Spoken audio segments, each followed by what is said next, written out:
Yan putra lamun kawekasan yeka wisanggeni maya Wisnu Pradenta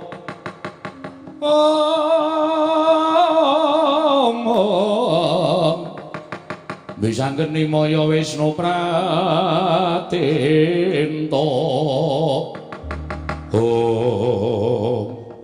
wah dewa do tekan kene ya Tru. Heeh. Monggo dewa ki nek mlaku kok ora ngambah lemah ya. Kaya demit ya Tru. Heeh. Ning ngarepe kaya ngopo awak dhewe sebacut diwenehi jaya kawijayan karo bapak.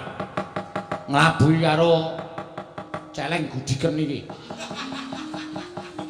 Mergo saka niate sing aneh-aneh nganti kahanan geger kaya ngene iki. Jane kuwi ngopo to, Gong? Kowe jane ikhlas ora ewangi aku? Nek ora ikhlas ora masalah. Do mulih ngono. Wis mau dikandhani karo bapak didilat bathuke mbun-bunane karo bapak. Mek dadi wong digdaya barang tekan ngene ngundhamana wis setan kowe. Ya ora kok jeneng aku ora ngundhamana ning sirmu ki ngapa jane kepengin bangun terus kowe sumpah barang nganti guru medun barang ki. Jane sumpahku ki ora ono apa-apane. Wong aku mung ngomong apa anane. Nek mergo guru jane mung golek dak-dakane pasulayan karo bapak. Mekasan sumpahku kuwi dienggo dak-dakane pasulayan karo Bathara Guru supaya iso tekan kene. Ngerti to? Kowe iki jane ora mbelani aku, nek mbelani bapak. Ha iya. Ha iya. Perang. Lah kowe ngopo? Lah kowe ngopo? Lho pi. Nonton wong perang. Biasane kowe iki sing perang biasa cah ringkih kok. Wis didilat mbun-bunane, wis didilat mbun-bunane. Garenge ora tedas apa-apa. Ya Reng, kowe iki ora kok mung ora tedas. Kowe mangan balungane ora tedas ya Reng ya. Sekarang untune wis entek kaya. Majek sabrak. Ora tak siapke linmas ki. Arep do tuman ora. Wis tak dadekke keamanan kok. Cangkemmu lencangkemmu kakok lencangkemmu kakok cangkok Suram Sembrono minggira pancen kowe mau perang kowe mundura tangane karo Petruk. Heeh, pasrah keselamatan ya Mas. Iya, aja kuwatir, Dik. Heeh.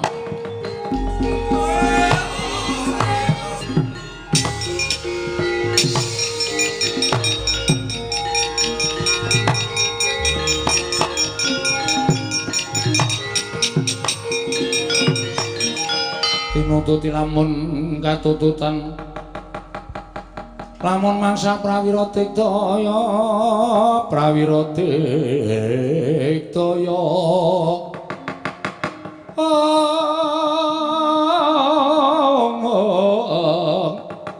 runanggana magawi gelarira wang-wang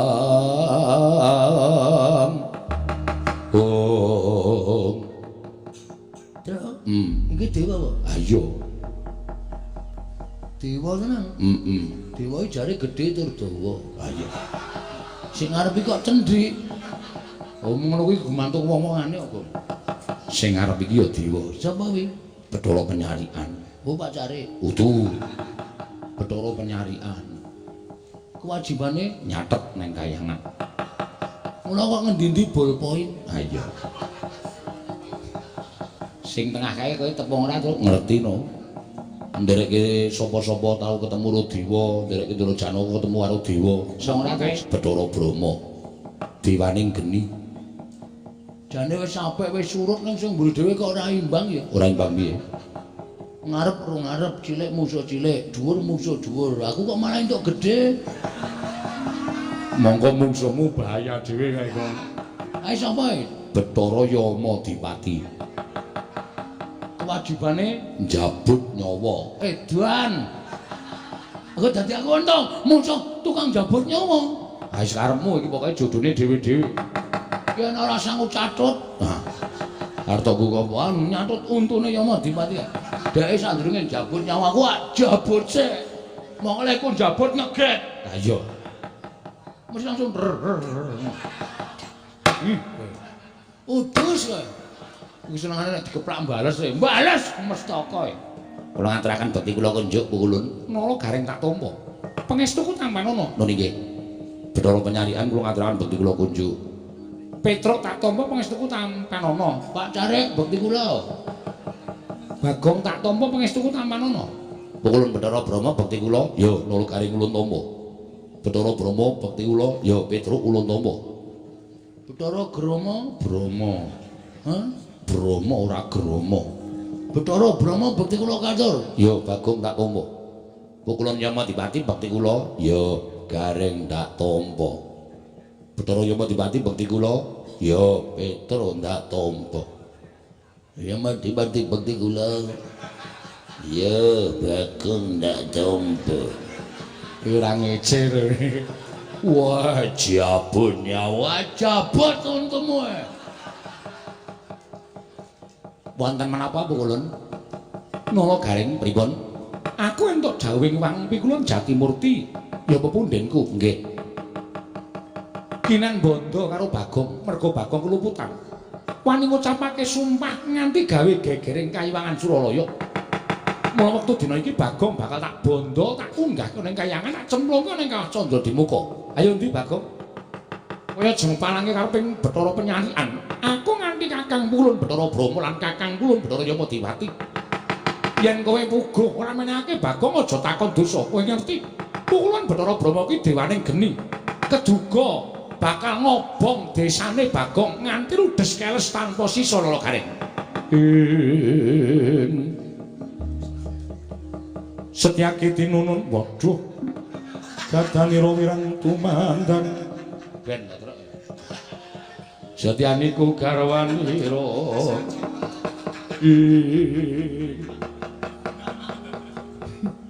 Ameng Garing kok suluke Setyaki. Ameng ketok gleleng ora. Sri Baladewa Narpati. Iki ngopo iki ora? Rasa werna-werna to, Gong. Nuwun sewu. Kula wis didhawuhi kalih Bapak Semar kinen mepalangi sapa kemawon sing ajeng gawe kapitunaning Bagong, gawe cintrakaning adi kula Bagong. Ora mawas menapa menika dewa, menapa menika wadi, menapa menika wada. Tetep ajeng kula pepalangi. Lho, kowe wani karo para dewa sing nawedeni apamu? Bagong ora salah ora luput. Bathara Guru tedak ning Madyapada ngluputke Bagong mendika pawadan nggone sengit karo Semar. Iki asline ngono kuwi. Wah, buk terus nek. Ayo ora. Terus saiki tak takon karo sampeyan. Nek ora iso rasa dijawab. Tak takon karo sampeyan. Kenapa dewa iki terus cinta Semar iki jane masalah ya apa? Lho iki Bathara Guru iki terus cinta Semar jane masalah apa? Aku tak takon karo kowe. Aku tak takon karo kowe, masalah apa sengit? Lho, kowe malah ora basa bareng karo aku. Lho, aku arep gluduk dadak basa. Ngendi ya wong gluduk kok basa? Ketiban asta kula. Jenengan aku wandhanira. Antene ora serem. Ayo, arep muni piye kowe? Yen ngono kowe wani karo para dewa sing nawedeni apamu. Ora minggat swarmaku tiban tangan kene margane patimu. Len, eling. Apa, Tru? Dodo medun. Oke, siap. Reng, eling. Dodo mentuk. Panganan wae lah. Aku brutu ya, Tru. Iya, iya. Kene mergane patimu mamajo kula ladeni Bathara Penyarian.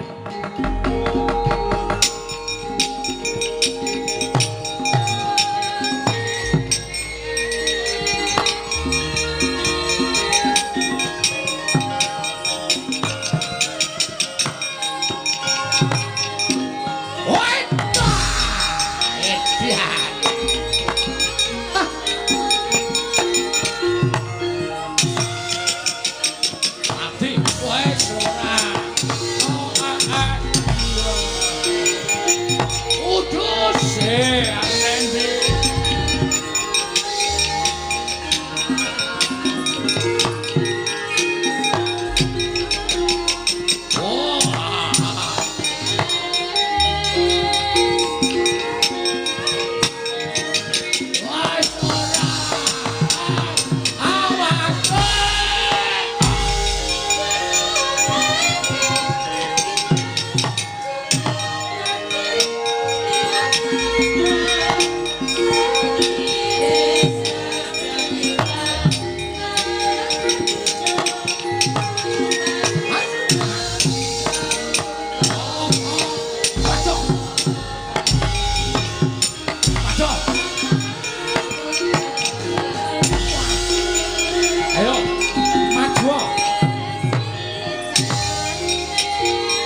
ngatek aji lembu sekilan kowe kepar.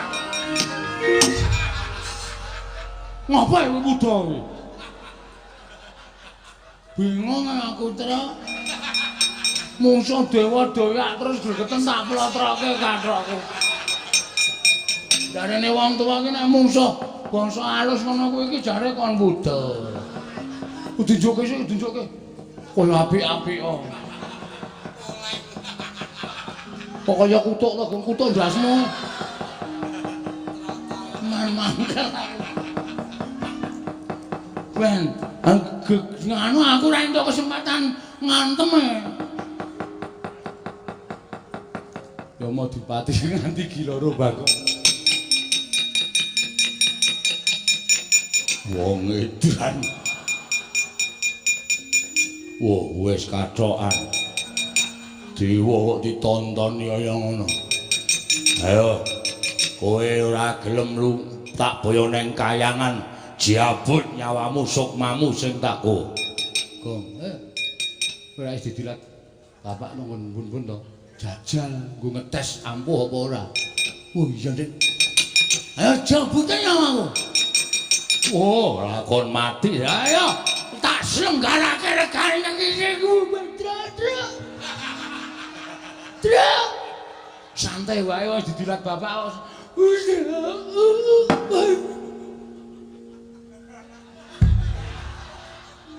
Waduh.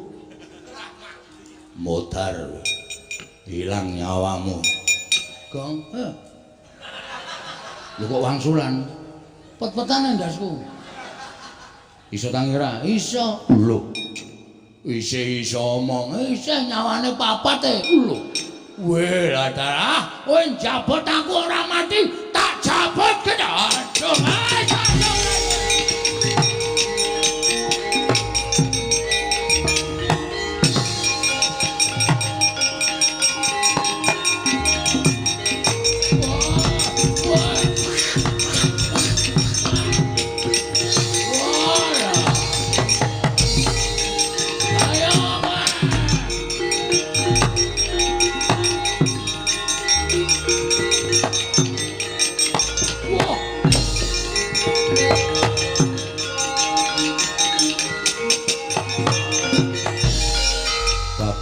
Oyak Kakang Yamadipati. Iki sapa iki? Brama. Wedan.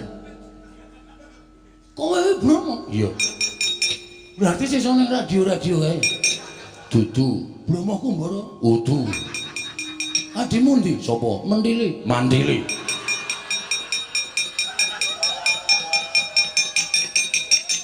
Aku dewa. Dewa apa ora minggat jabut nyawamu.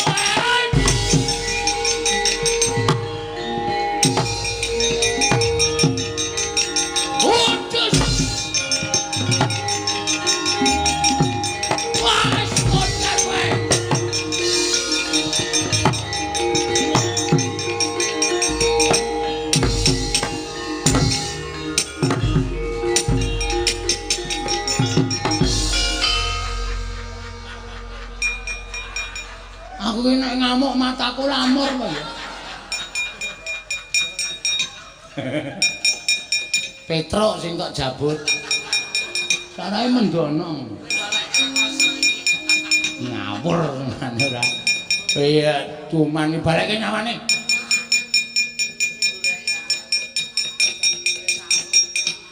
Wis. Wong edan. Wong aku tekone kaya ngono ora geger tiwa-tiwa terus. Heeh. Tak jabut kabeh. Oh, urung ana sing rumendel kowe tak jabut. Saking mangkelku.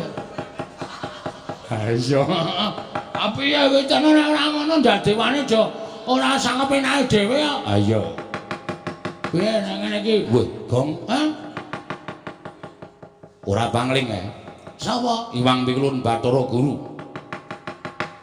Ngambah dirgantara sajake duka tenan kae. Terus mayo ngayom nang bapak wae. Ah, mlayu kae kene. Ya.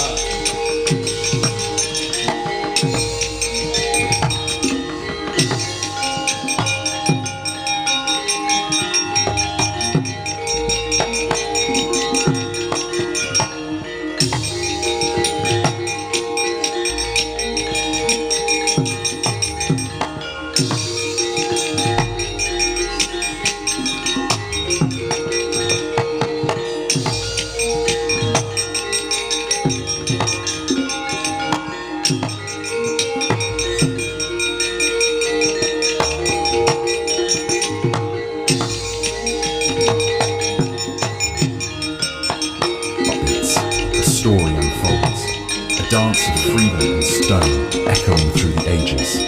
Each movement, a brushstroke on the canvas of the sky, an ancient rhythm written in flight. In the vastness, we are reminded we are all part of the dance.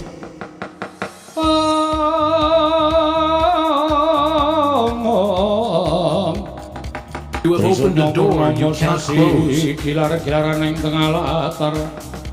Oh. Piye? Dewa-dewa iki nek pakartine ora apik arep derajate dewa karo anak-anakku do mlayu kabeh. Kuwi nandhake nek apa kang dadi niatmu pancen mau diregeti nganggo blendenge ngangkara. Kula namung badhe nyuwun atmajanipun Kakang Semar nggih menika pun Bagong. Bola-bali tak kandhake to Bagong ki anakku.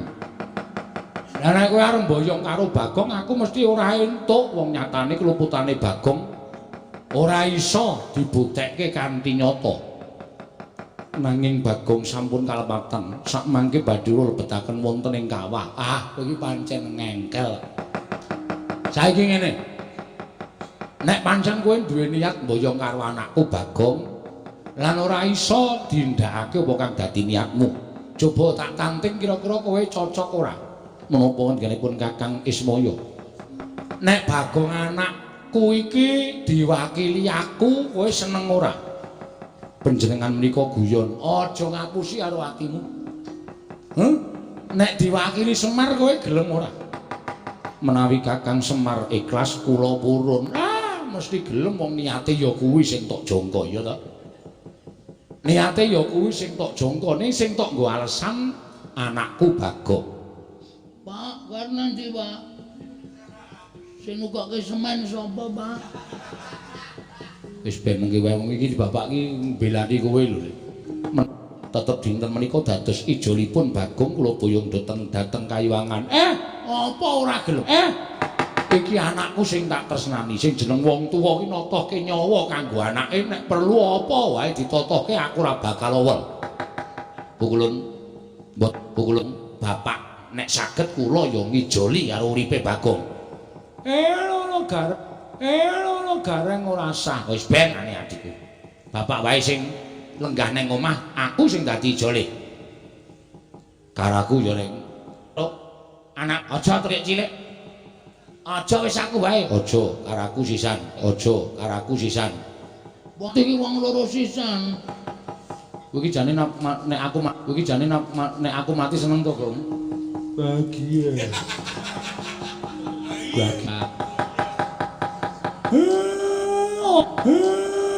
Aja nala garing aja petruk ning aku. Sinipun Bagong. Aku kula. Nala garing aja ora apa. Aku wae Pak wis ora apa-apa. Aku ro garing wae bapak lenggah ning omah. Menawi kula nyuwun menapa Kakang Semar saged minangkani. Kowe njaluk apa? Ingkang dados lintunipun Bagong boten namung Kyai Semar Kakang Semar nanging lebet nala garing Petruk kedah kula boyong wonten ing Kayuwangan. Wong siji kok ijole telu iki piye? Kedah kok ingkang dados panyuwun kula menawi boten nggih Bagong ingkang kula beto. Nala garing wis ora apa. Wis ben Bagong dhewe malah kesepian wis ben. Ora suwe-suwe mati gantung. Ora mungkin aku ngedol sawahmu sik to. Ya wis ide ngono lho. Nek arep ning Kayuwangan iki dhek wis ngerancang rencana selanjutnya jelas. Ora iki udu Bagong kok. Ya wis nek pancen niatmu kaya ngono aku manut. Wis aku nala garing karo Petruk sing munggah ning Kayuwangan. Menika saestu. Iya. Derek pukulun nggih, kula derek pukulun nggih, kula ngaten kula aturi bidal. Ngaten kula aturi bidal. Sak menika sareng kan lampahipun ingkang rayi. Iya tak tutke aja kaya bocah cilik Bathara Gurayu.